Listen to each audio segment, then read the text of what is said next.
What's up, you guys? Sean Ross Sapp. UFC Jacksonville happened on Wednesday night, and FightfulMMA.com has you covered with the results. Well, maybe you were watching AEW or NXT or something of that nature.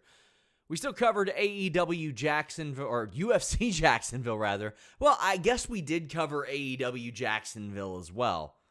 They were both there. But we have the results for you. Chase Sherman returned to the UFC. He had been bounced out, lost his way out of the UFC, won 3 fights, came back and beat Ike Villanueva, by TKO strikes in round 2. He looked very good, chewed away with some leg kicks. Also looking good, Brian Kelleher. He defeated Hunter Azure by KO in the second round. Had to get back in there, had to show. I mean, he's not even ranked at this point, which seemed to be the case with most of tonight's card. But had to get an impressive win as he was second from the bottom, and he did so. The Marvin Vettori fight, by the way, canceled. They pulled that this week. But Omar Morales and Gabriel Benitez had a really good fight. Unanimous decision. Omar Morales comes from behind, ends up winning, taking the last 2 rounds. Gabriel Benitez had a nasty gash on his shin. It was disgusting.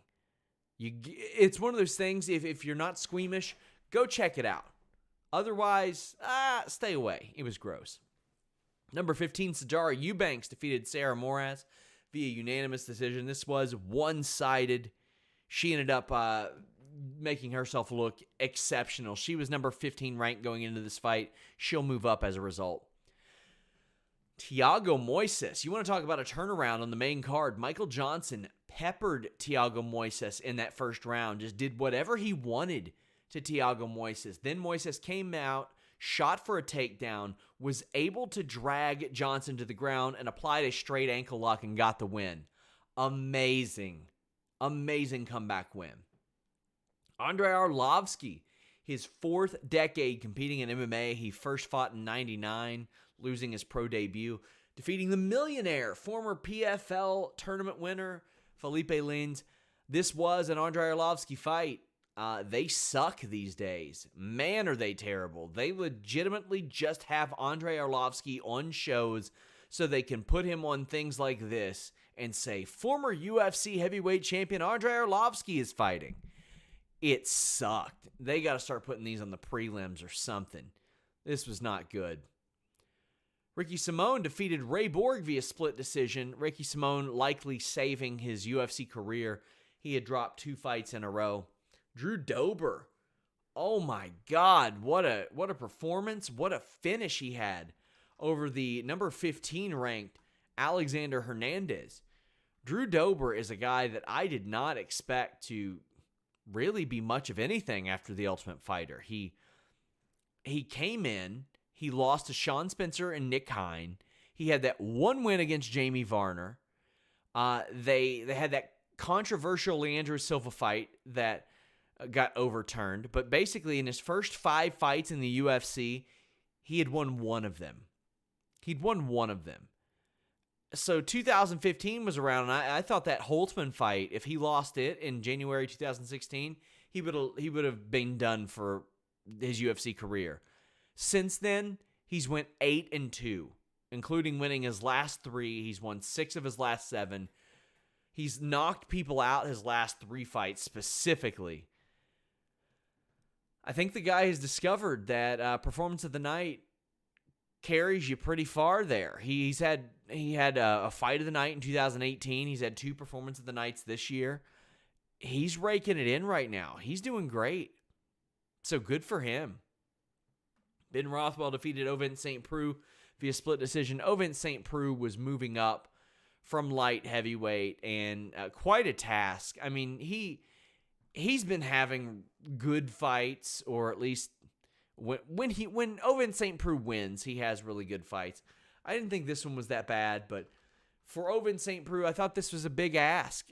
Ben Rothwell is a lot better than a lot of people will give him credit for. I know that he had that tough streak upon his return, but it seems like Rothwell's found his footing facing Struve and OSP. OSP was a top-ranked heavyweight, a top 10 heavyweight before he left the division, or light heavyweight before he left the division. Glover Teixeira is going to be a top-ranked light heavyweight for a little bit longer. The man is 40 years old, and he beat the living shit out of Anthony Smith. It got rough. Anthony Smith at one point told his corner that he thought his teeth were falling out. What, bro? Thought his teeth were falling out. That corner has to stop things. Has to. And I get it. He's on the up and up, or at least appeared to be on the up and up. He beat Alexander Gustafsson after losing to Jones last year, but he ran into Glover Teixeira. Admittedly, after the Jones fight, I wrote off Glover Teixeira because he lost to Phil Davis right after that.